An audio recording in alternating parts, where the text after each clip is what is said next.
Hello everyone.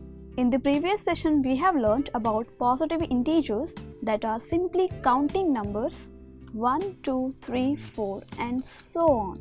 In this session we are going to learn something more on these positive integers. So let's take some positive integers, say 12, 30, 42 and 18. So can you tell me what is common between these positive integers? Well, as soon as we look at these numbers, we see that they are all different numbers. But let me tell you, there is something common between these numbers. And to find out that common thing, let me first write down these positive integers as product of two numbers. So if I start with number 1, I can write 12 as 1 into 12 in terms of product of two numbers, that is 1 and 12. And also I can write 12 as 2 into 6 because 2 into 6 will also give us 12. Also we can write 12 as 3 into 4.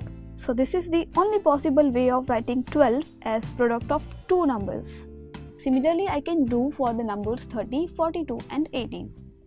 So here the numbers that we use to get 12, that is 1, 2, 3, 4, 6 and 12. They are all called as the factors of number 12. And note that here 1, 2, 3, 4, 6, 12 also divides 12 completely. So they are also called as the divisors of number 12. Similarly, this goes for every number.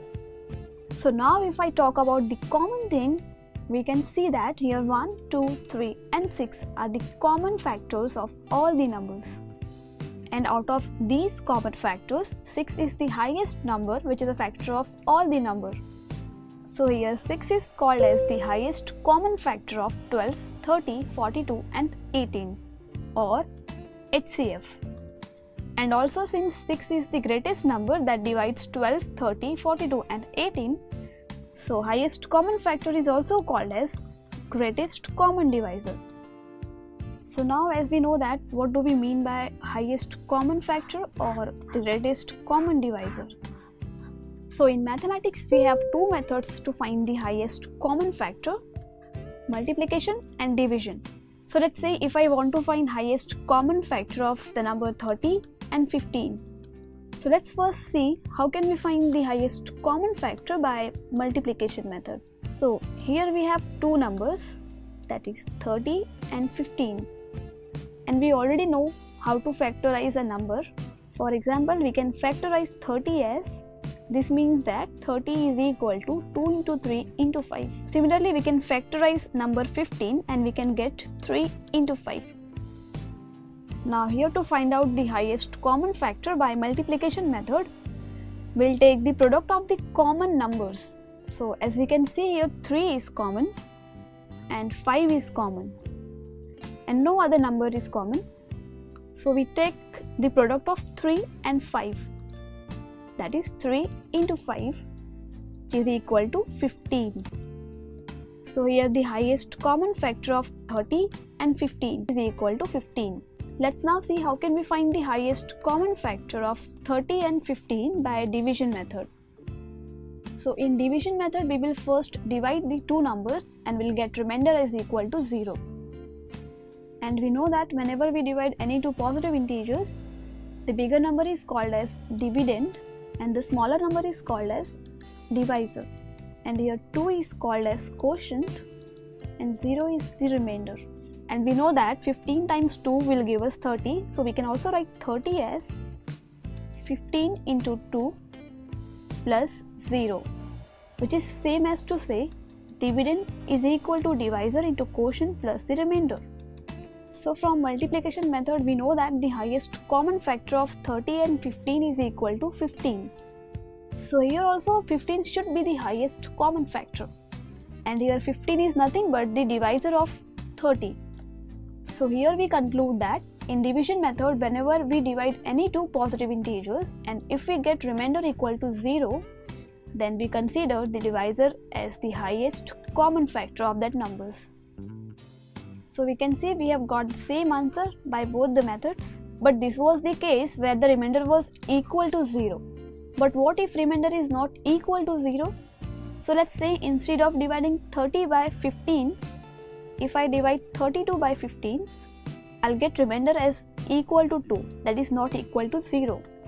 and I can write 32 as 15 into 2 plus 2, that is dividend is equal to divisor into quotient plus the remainder. So at this stage, only because this remainder is not equal to 0, so we cannot say that the divisor 15 is the highest common factor. So here to find the highest common factor, that is here to make this remainder equal to 0, we'll consider this found remainder as the divisor and this divisor 15 as dividend. And we will again divide 15 by 2 and we'll get remainder as equal to 1, which is again not equal to 0, and again I can write 15 as 2 into 7 plus 1. So again we can see that the remainder is equal to 1. This means that here also we cannot consider this divisor as the highest common factor. So again we will perform the same step, that is again we will consider this found remainder as divisor and this divisor of the previous stage, that is 2, as dividend. And we will again divide 2 by 1. So here 1 will go 2 times and the remainder is 0. And 2 can be written as 1 into 2 plus 0. So here since the remainder is 0, we can say that the divisor 1 of this stage is the highest common factor of 32 and 15. If we want, we can cross check the same by a multiplication method. So we have two numbers 32 and 15 and we can factorize 32 as and 15 as. So we know that to find the highest common factor we have to take the product of the common numbers. There is no common number between 32 and 15, but just remember 1 is a factor of every number, means 1 is multiplied with every number. So here 1 is the highest common factor of 32 and 15. So we have got the same answer. So we have seen two methods of finding highest common factor, that is multiplication and division. But you might be thinking where to use multiplication and where to use this division method.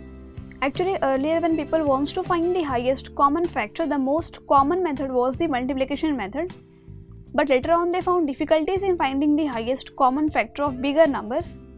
So let's say if I want to find the highest common factor of bigger numbers like 42,237 and 33,345. So here it would be difficult for me to list down all the factors of such bigger numbers and then to find out the highest common factor. So instead of going by this multiplication method, I would prefer to go by division method. So let's divide the two numbers. So this will go one time. We can write this as 42,237 is equal to 33,345 into 1 plus 8892. So here as we can see that the remainder is not equal to 0.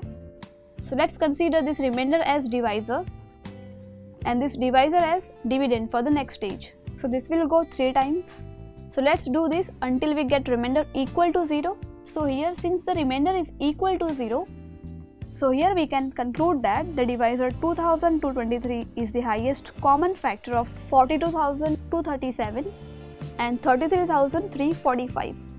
So this is when the Greek mathematician Euclid has come up with an idea, and he proved that whenever we divide any two positive integers, we get two more positive integers in the form of quotient and remainder, and then they can be arranged as dividend is equal to divisor into quotient plus the remainder form. And this type of representation is called as lemma in Greek, and since this is proved by Greek mathematician Euclid, so it's called as Euclid's division lemma. And he proved that in this lemma, if the remainder is 0, the divisor will be the highest common factor, and if remainder is not equal to 0, we will use this lemma until we get remainder equal to 0. And the process where we apply this lemma to get remainder equal to 0 is called as Euclid's division algorithm. So that's all for now. Let's go back and check what all we have learned in this session.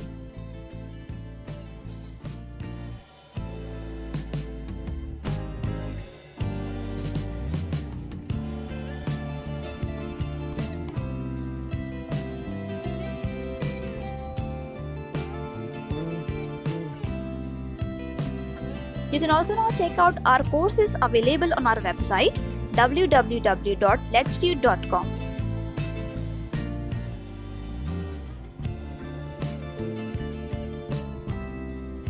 So that's it for today. Hope you have liked this session. If you want more such sessions, then do subscribe to our channel. Until next time, keep watching, keep learning.